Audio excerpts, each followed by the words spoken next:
At my mother's funeral, my mother-in-law wore a grin as she declared, "This house will be inherited by my son." Contemplating which room to take, she remarked, "I wonder if I should choose this one."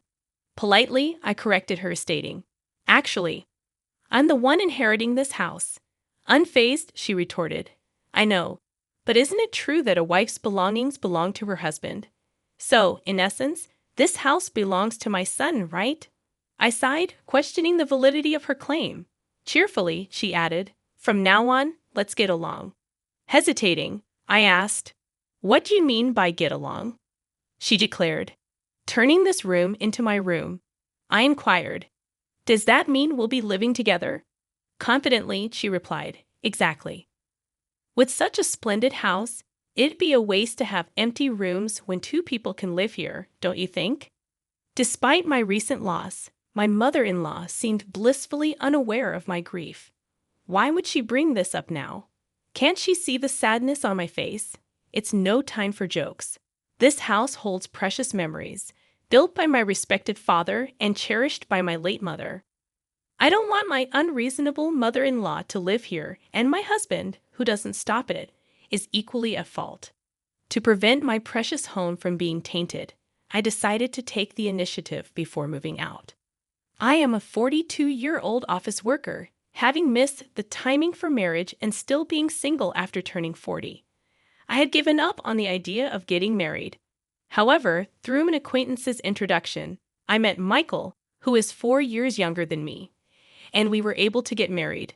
My husband is a kind person who prioritizes my opinions. "Where should we go for our honeymoon? You mentioned that Europe would be nice, right?"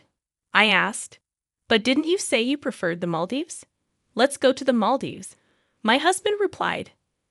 "My mom wants to live with us. My dad's health isn't great, and it seems my mom is finding it challenging to manage alone," he explained. "I understand that your mom is going through a tough time, but didn't we agree not to live together before we got married?" I questioned. "You're right. I'll talk to my mom about it. My husband always listens to my whims, and I often feel guilty about it. Meeting a good person is a joy, but there's one regret. My father passed away 3 years before I got married, so I couldn't show him my wedding and reassure him. My father was a strict executive at a small and medium enterprise, and I deeply respected him. Despite the modest size of the company, his income was decent, and our family home was sizable enough to hold a funeral. As I began working as an office employee, I gained a deeper understanding of the challenges of work, which only increased my admiration for my father. And then 2 years after our marriage, when mother also passed away, even my mom, my husband asked, "Are you okay? Shouldn't you take a break in the back room?" Funerals are generally less commonly held at home, but my mother's funeral was conducted at home. During my mother's funeral, he always looked out for me. Truly, I was fortunate to have met such a good husband. That's when my mother-in-law, Nancy, arrived. "My deepest condolences. I sincerely sympathize with you," I replied. "Thank you." I hadn't lived together with my mother-in-law, and our interactions had been limited, maintaining a reasonable distance. However, it was during my mother's funeral that I glimpsed her true nature. Following the funeral, my mother-in-law approached me. While it was not uncommon for her to seek me out, her expression carried an oddly gleeful tone. "We greatly appreciate your assistance during this funeral. Thanks to you, we were able to smoothly complete the ceremony," she expressed appreciatively. Then, abruptly, she added, "The funeral is over now. Isn't it enough with the formalities?" I was taken aback, thinking she was initially trying to be considerate of my grief, but it soon became evident that wasn't the case.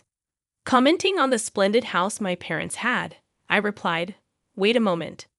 Undeterred, she boldly walked into the depths of the house.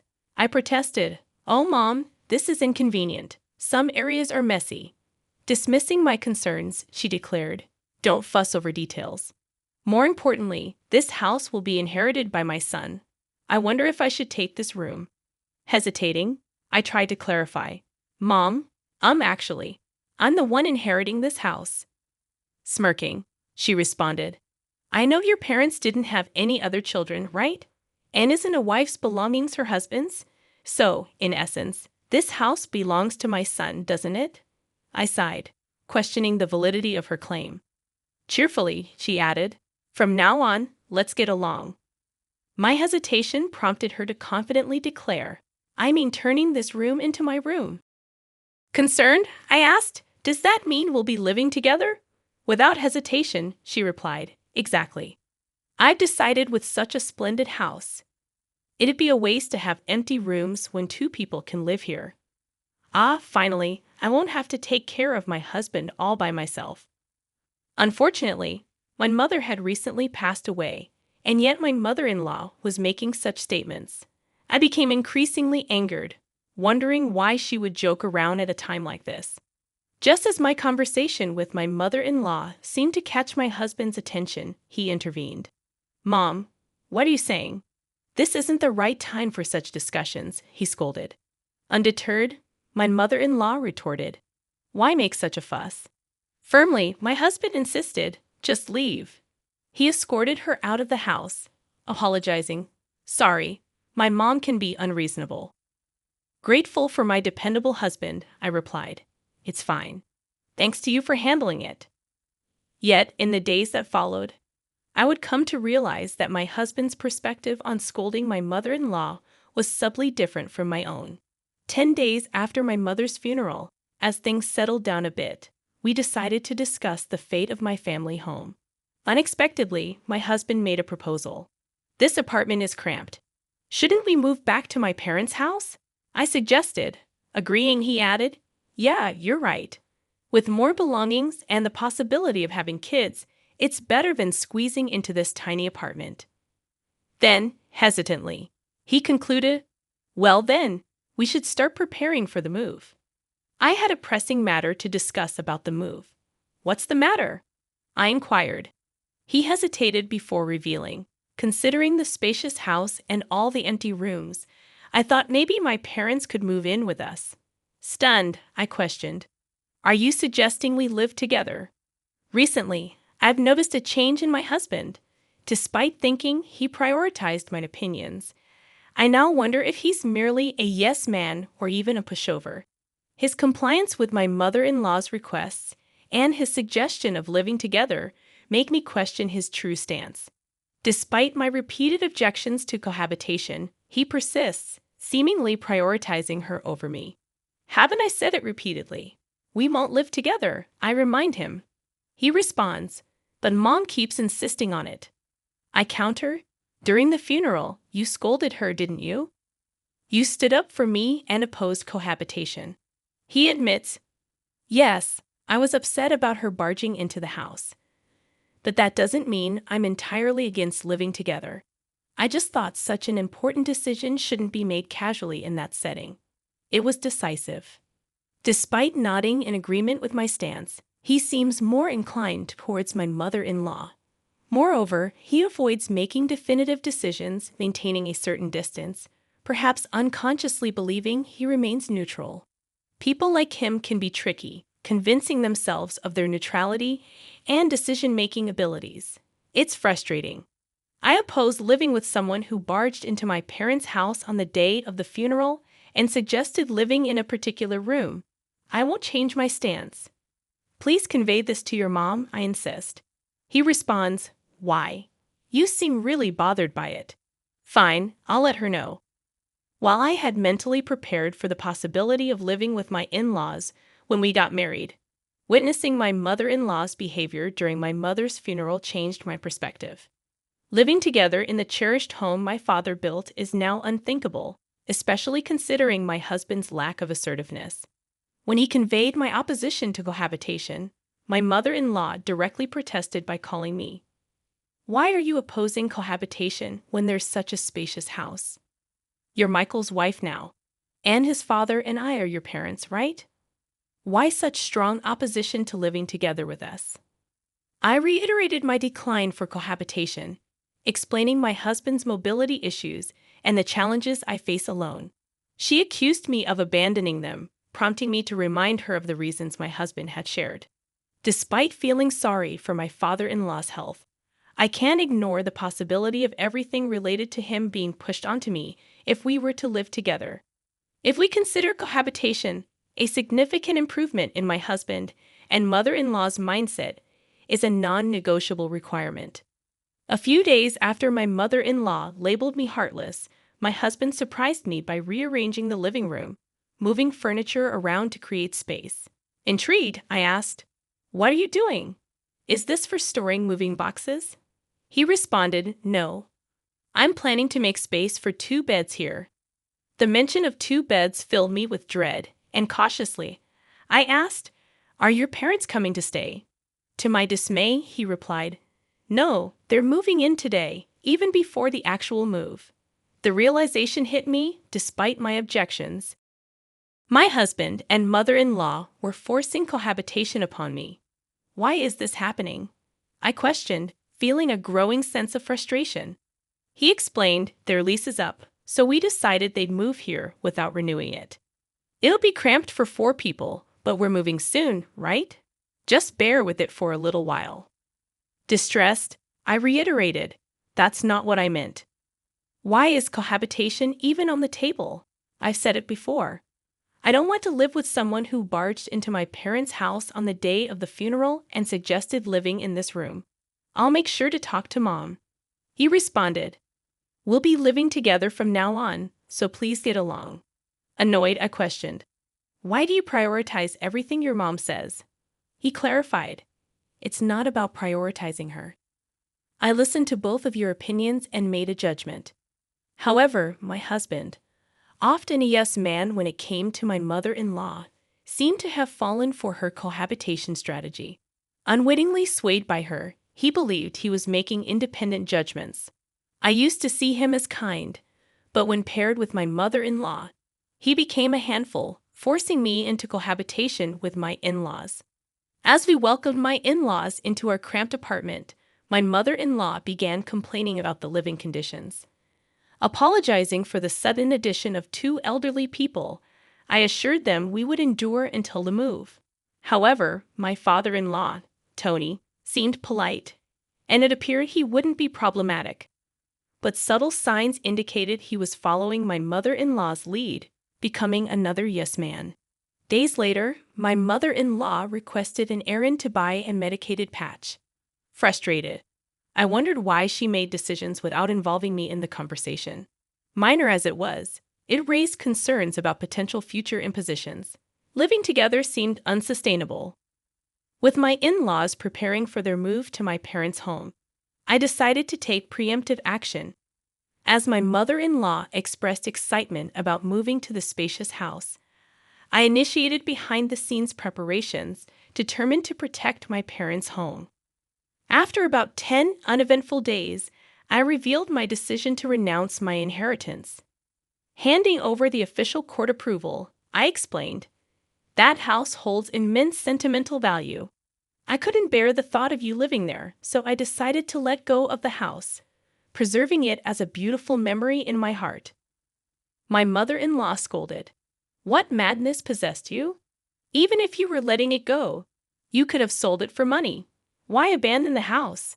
I calmly explained, "Even if I sold it, you'd just rely on that money. Next, I thought it'd be clearer if I simply had nothing." She retorted, "We moved out of our previous place for this move, you know. What are you doing? How will you make it up to us?" Firmly, I stood my ground. I've consistently opposed cohabitation, yet without proper discussion, you forced it upon me. So I took a firm stance. Both my husband and mother-in-law seemed stunned upon learning about my renunciation of inheritance. Their faces drained of color, and they were left speechless, their strength sapped. My father-in-law looked bewildered as he observed the 2 of them. However, I wasn't about to let up. "Michael," I continued, "I've been thinking about getting a divorce. What do you think?" My husband stammered, "Divorce?" My mother-in-law chimed in, "Michael, you should divorce this ridiculous wife immediately."